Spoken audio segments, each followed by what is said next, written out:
All right, welcome back. Today I'm going to talk about familiar spirits, having been reminded that I sort of take them for granted by considering them an everyday part of life when most people don't have experience with them at all. So let's get into it.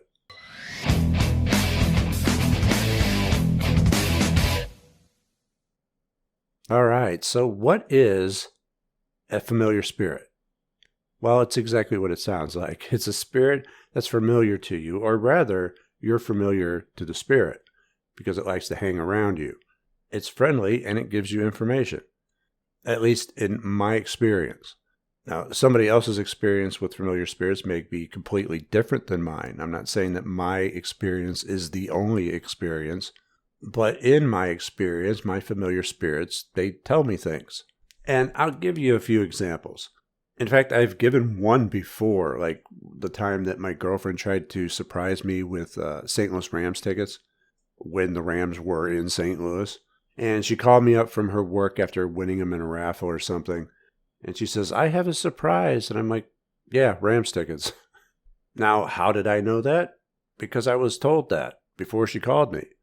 I was given pre-knowledge of that. Just a week or so ago, I had gotten up and I was told that a package I had been waiting on was on the front porch. Of course, I look out there and there it is. Now, that wouldn't sound all that impressive because when you order something, you do expect it to show up. However, I have been waiting on this package for over 2 years. It was a Kickstarter pledge that I had backed, and those could stay in development for quite a long time or even not show up at all. Now, to be fair, they said they were going to be shipped out soon, but that was 4 months ago. And I was still waiting. So for me to wake up and be told that my Kickstarter is waiting at the front door for me, that I have been waiting for over 2 years for, and it actually be there is more impressive. And that's what they do in my experience, is give me pieces of information here and there. And people may wonder, well, how do you know you're not psychic? Or perhaps it could be a servitor or thought form, because there are similarities, but there are also some key differences. I'm not psychic, at least I don't believe so, because one would think that if I was, I would be getting information all the time. Like if I just met a total stranger, I would hone in on some things that I would just know about them. And that's just not the case. Sometimes I'm given information, sometimes I'm not. And if you're psychic, it's an ability that you just can't turn off. It's just always on. Now, thought form is a thought that's taken form, typically a belief, whether it be subconscious or conscious. And I never really developed a belief that, I just know things from time to time. Rather, it's something that developed over the course of my practice. And a servitor is a spirit that you've created on purpose. And I've never created a servitor to tell me random bits of information. A typical servitor for me to create is for protection. Protect my property, to protect my programs, protect my person, or to fulfill a specific task, but it's never been just tell me random bits of information. So I've ruled thought forms and servitors out as well.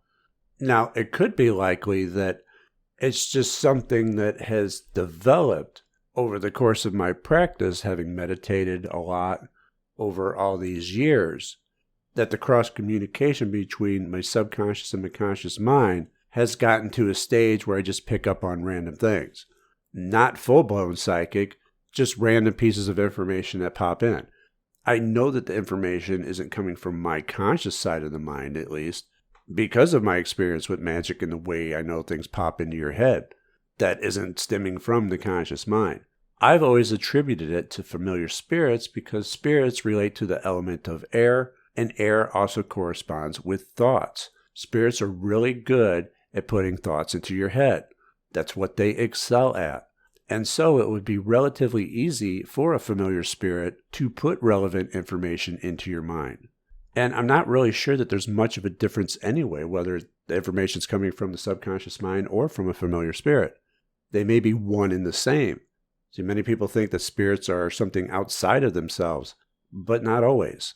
Many spirits come through the subconscious mind. That is the link to the other side, to the divine. But regardless of how and why it actually is happening, it is pretty cool when it does. being told bits of information that prove accurate and are also something that you should have no knowledge of can be something that's quite useful. Now, lately I've been told that an ounce of prevention is worth a pound of cure, which could be a lesson in of itself because that could apply to almost anything, not just health.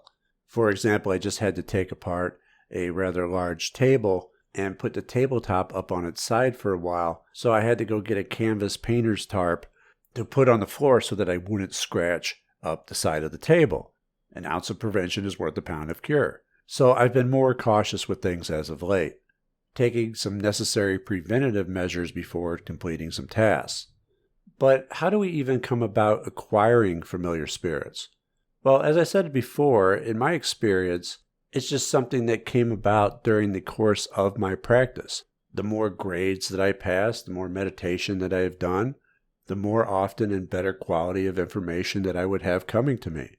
Now, you can request of other spirits to provide you with familiar spirits, particularly the Goetic spirits, but that's not something that I've ever done because I only call upon them when I absolutely have no other means of getting something accomplished, and it's never for the purpose of acquiring familiar spirits. It's usually for things of a more immediate concern, but it is another option and a way to go about it. And lastly, you could always create a servitor to perform the same function.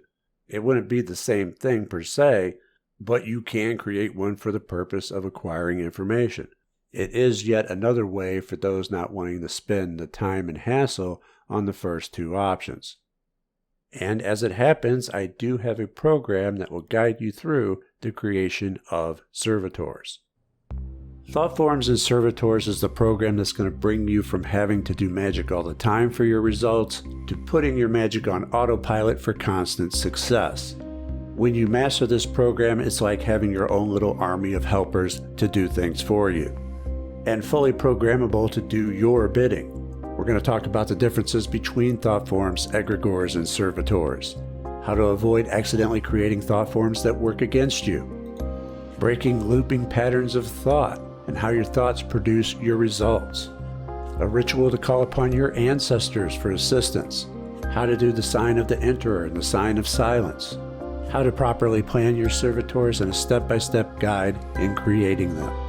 And that's just some of what's included in the program. Thought Forms and Servitors is an MP3 format with a running time of 94 minutes.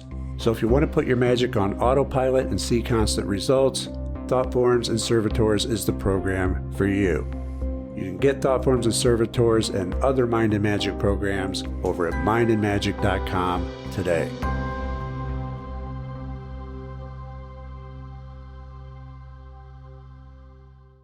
And that will about do it for today. However, I do want to thank everyone for their warm wishes of wanting me to get well soon.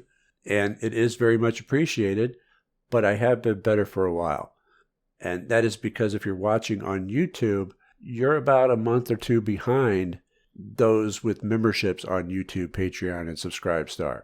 So I had released the hospital magic video at the end of March, but I had been released from the hospital back in January. So that's 2 months behind. And by the time you hear this, you'll still be a month or two behind. So if you want to stay current and on top of things as they happen, then you'll consider joining us over at Patreon and Subscribestar. For only $1 a month, you can get early access to these Mystery School videos. There's hardly anything that you can get for $1 these days, but you can get early access while supporting the channel. And if you support us at the $5 tier, you also get the extra monthly Thoth Light video as well. And that is the only tier that's available for YouTube memberships at this time. So if you just want the $1 early access, then support us over at Patreon and Subscribestar. Now, social media, you know where to find me. I've been there a while. Now, I'm not on there all that often anymore these days, but I will occasionally fart something out for you. Links will be on the screen momentarily, and I will see you next time. Take care.